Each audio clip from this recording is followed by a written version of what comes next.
Okay guys, so today we're going to finish up our ionic compound naming.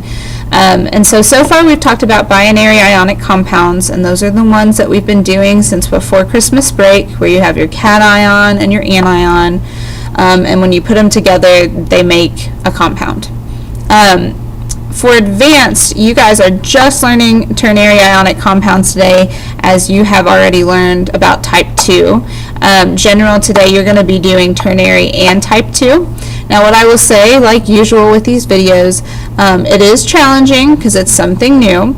If you need help, you can always rewatch this video on Google Classroom, or you can look up another video online. But what I ask you to do is just try your best, and tomorrow I'll be back and I'll talk more about it. Okay? So first thing we're going to do is you're going to take notes on this ternary ionic compound naming. You can put it on the sheet that you took notes on yesterday. You can get a new sheet of paper, whatever you need to do. I'm going to let you do that. So I'm going to pause a moment while you write this down. Please feel free to pause the video as needed.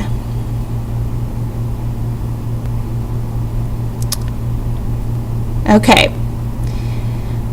so ternary ionic compounds are not super hard to write because it's what we've been doing. The only difference is that they're polyatomic ions. Remember, you have a polyatomic ion quiz tomorrow. General, you have to have 2 memorized. Advanced, you have to have 5 memorized.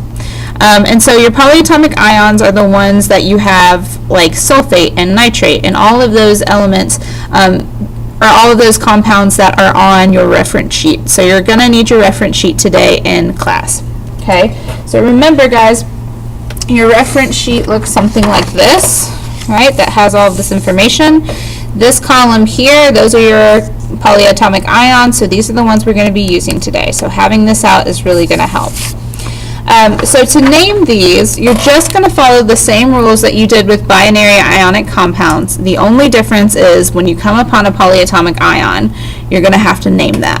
Okay, so if we look at our first example here, which is Na2SO3, this SO3, anytime you have 2 atoms and possibly a number, sometimes they don't have it, but you have 2 of those atoms, that's a polyatomic ion.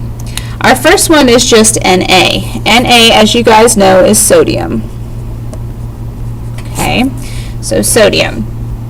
Then you're going to take a look at your chart, and you're going to determine what is SO3. So if you look around on your chart, SO3 is going to get you, SO3 is sulfite. Okay, so we're just going to take that name and add it to sodium. So we have sodium sulfite, and that's your answer. It's as simple as that. Now going from your name down to your formula units, that one's a little trickier because sometimes you're going to have to take parentheses into consideration. So we're going to do this with the crisscross method just like we've been doing up to this point. So the first thing you have to do is determine the charges of each piece that you have here. So aluminum, as we know, has a charge of 3+. Okay, aluminum has a charge of 3+. Nitrate, if you look at your list, nitrate is NO3-. Okay, NO3-. So what you're going to do is you're going to crisscross your numbers. Okay, so aluminum gets nitrates 1, okay, but remember we don't write 1s. And nitrate is going to get aluminum's 3. But this is where it gets tricky. Anytime you have a polyatomic ion, I want you to write it in parentheses. I'll explain why more tomorrow, but anytime you're doing this and you have a polyatomic ion, put it in parentheses, and then of course aluminum's charge has to come down here to give it 3. Okay? So that's how you do those. I know it's a little tricky because you're not used to polyatomic ions yet, but you'll get there. So advanced, you can stop the video at this point. General, we're going to keep moving on. Okay. All right. So the other type of compound naming that we're going to talk about today are type 2 ionic compounds. And these ionic compounds you have already seen last semester, but you just don't necessarily know that you've seen them. So remember, there were times where you had Roman numerals next to elements and you were like, what does that mean? That's when you have a transition metal, and that tells you the charge of the transition metal. So the way that you name these is you name them just like you do binary ionic compounds. Say the cation name, then put the anion name and replace the ending and put it with "ide," right? But with this time, when you're going from formula units to naming, you just need to make sure that you have the charge of your transition metal.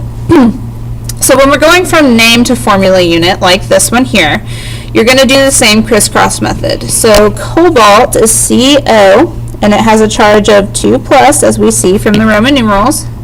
CO 2 plus. Okay. Oxide has a charge of 2 minus, as we know by just looking at the periodic table. So in order to get the answer for this, you're going to put CO big O. You're going to take the 2 from the O, put it here, the 2 from the O, CO, put it there, right? You're going to end up with CO2, O2. And of course, this can simplify down into COO. Okay? I know it's not super clear there, but you're just doing COO. Now, when you go the opposite way, when you're going from formula units to name, this is where it can get a little bit tricky because you're going to have to do a little bit of math with this, okay? So here, what I always do is I separate my cation, which is titanium, from my anion, which is sulfur. And then I'm going to do some kind of calculations with their charges. We don't know the cation charge. You never will with type 2. You have to figure it out. But we do always know our anion charge because those follow the rules on the periodic table, where you're looking at, you know, column 17 has 7 valence electrons, right, like we normally do, okay? So sulfur, if we look at the periodic table, normally has a charge of 2 minus, okay? But this 2 here tells us that we have 2 sulfurs. So what you're going to have to do is you're going to do -2 times 2, right, because we have 2 of them. When you do that, you get a charge of -4. Okay? So our anion side has a charge of -4. Our cation side has to be the same number, but it's going to be positive. So if this side equals a total of -4, this side has to have a charge of +4. Because when you have compounds, they can't have charges. So it has to equal each other out. If your right side is -4, your left side has to be +4. So our answer for this is going to be titanium 4, using Roman numerals, sulfide. Okay, titanium 4 sulfide. Those are a little more tricky. You do have a couple tricky ones like that on your practice. Try your best, and we'll see how they go. There is an answer key for you guys to check your work, so please do that while you work through it. This will help you a lot, and tomorrow I'll clear up any questions that you might have, and I know we're going to have questions, so that's normal, and then we'll go from there.